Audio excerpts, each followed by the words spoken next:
Industry যারা আছেন, industrialist, অনেক কিছু হতে পারে আপনাদের এখানে। একটু মাথা খাটান। মালদা বিহারের বর্ডার, ঝাড়খণ্ডের বর্ডার, বাংলাদেশের বর্ডার। অ্যাডমিনিস্ট্রেশনের দিক থেকে সব প্রশাসনকে সতর্ক যেমন থাকতে হবে, যাতে কোনো গুন্ডা এসে গুন্ডাগিরি না করতে পারে। সাথে সাথে এখানে বিজনেস করা মানে, আগে মালদা গৌরবঙ্গের দুয়ার হিসেবে পরিচিত ছিল, গেটওয়ে। অর্থাৎ আপনারা এখানে বিজনেস করলে সারা উত্তরবঙ্গ তার সুফল পাবে। এবং মালদায় আপনাদের কথা শুনে, ইন্ডাস্ট্রির কথা শুনে আমরা শিল্পনগরী তৈরি করেছি। আরও বেশি করে করুন, আরও ঢেলে সাজান। আর যখন বিজনেস করবেন মনে রাখবেন যে একটা হাতে প্রজেক্ট নেবেন, যে আমার বিজনেস দিয়ে আমি 10টা পরিবারকে সাহায্য করব। 10টা গরিব মানুষের ঘর করে দিন না, বেশি টাকা লাগে না। 10টা গরিব মানুষের ঘর করতে বড়জোর 15 লক্ষ টাকার মধ্যে হয়ে যায়।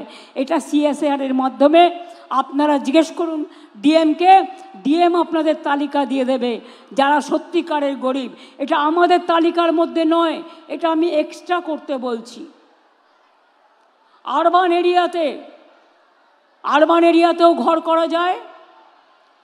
কৃষ্ণেন্দু, আমি আস্তে আস্তে কয়েকটা টালির বাড়ি দেখছিলাম, দেখে নাও তোমাদের মিউনিসিপ্যালিটিতে তোমরা করতে পারো, তোমাদের প্রজেক্ট আছে।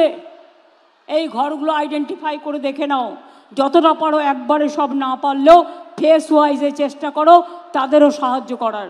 আমরা করছি। এখানে 100% বিদ্যুৎ হয়ে গেছে। এছাড়াও মালদা জেলাতে মনে রাখবেন, আমরা শুধু ঐক্যশ্রী প্রকল্পে সংখ্যালঘুদের জন্য 38,20,000 মাইনরিটি স্কলারশিপ দিয়েছি, যাতে আমাদের খরচা পড়েছে 809,54,00,000 টাকা। এবং 1,41,000 মাইনরিটি লোন দিয়েছি 336 কোটি টাকার।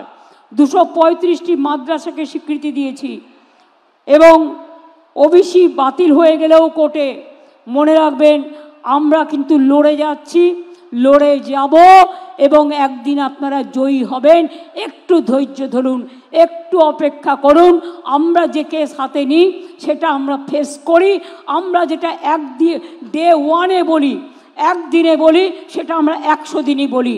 আমরা কখনো আমাদের কোনো কথা থেকে আমরা কখনো, মনে রাখবেন, দূরে সরে যাই না।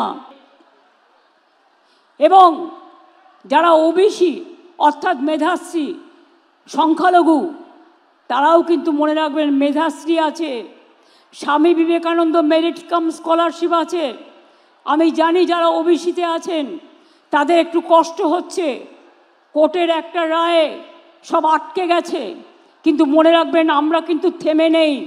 আমরা কোর্টে, সুপ্রিম কোর্টে বড় বড় আইনজীবী দিচ্ছি। তার কারণ আমার অনেক চাকরি আটকে গেছে কোর্টের এই রায়টা বেরোনোর পর। তার জন্য যতক্ষণ এটা ক্লিয়ার না হচ্ছে আমি চাকরিগুলো দিতে পারছি না। কারণ ওবিসি রিজার্ভেশনের মধ্যে দিয়ে আমি চাই যারা ওবিসি তারাও সুযোগ পাক, শিডিউল কাস্ট সুযোগ পাক, শিডিউল ট্রাইব সুযোগ পাক, জেনারেল কাস্ট সুযোগ পাক।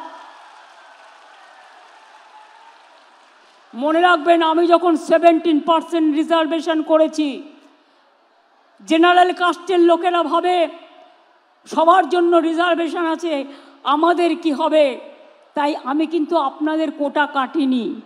আমি ওবিসি ছেলে মেয়েদের জন্য 17% এক্সট্রা টাকা দিয়ে এক্সট্রা সিটের ব্যবস্থা করেছি, যাতে আপনাদের কোটায় হাত না পড়ে, যাতে আপনারাও ভালোভাবে আপনাদের পড়াশোনা করতে পারেন।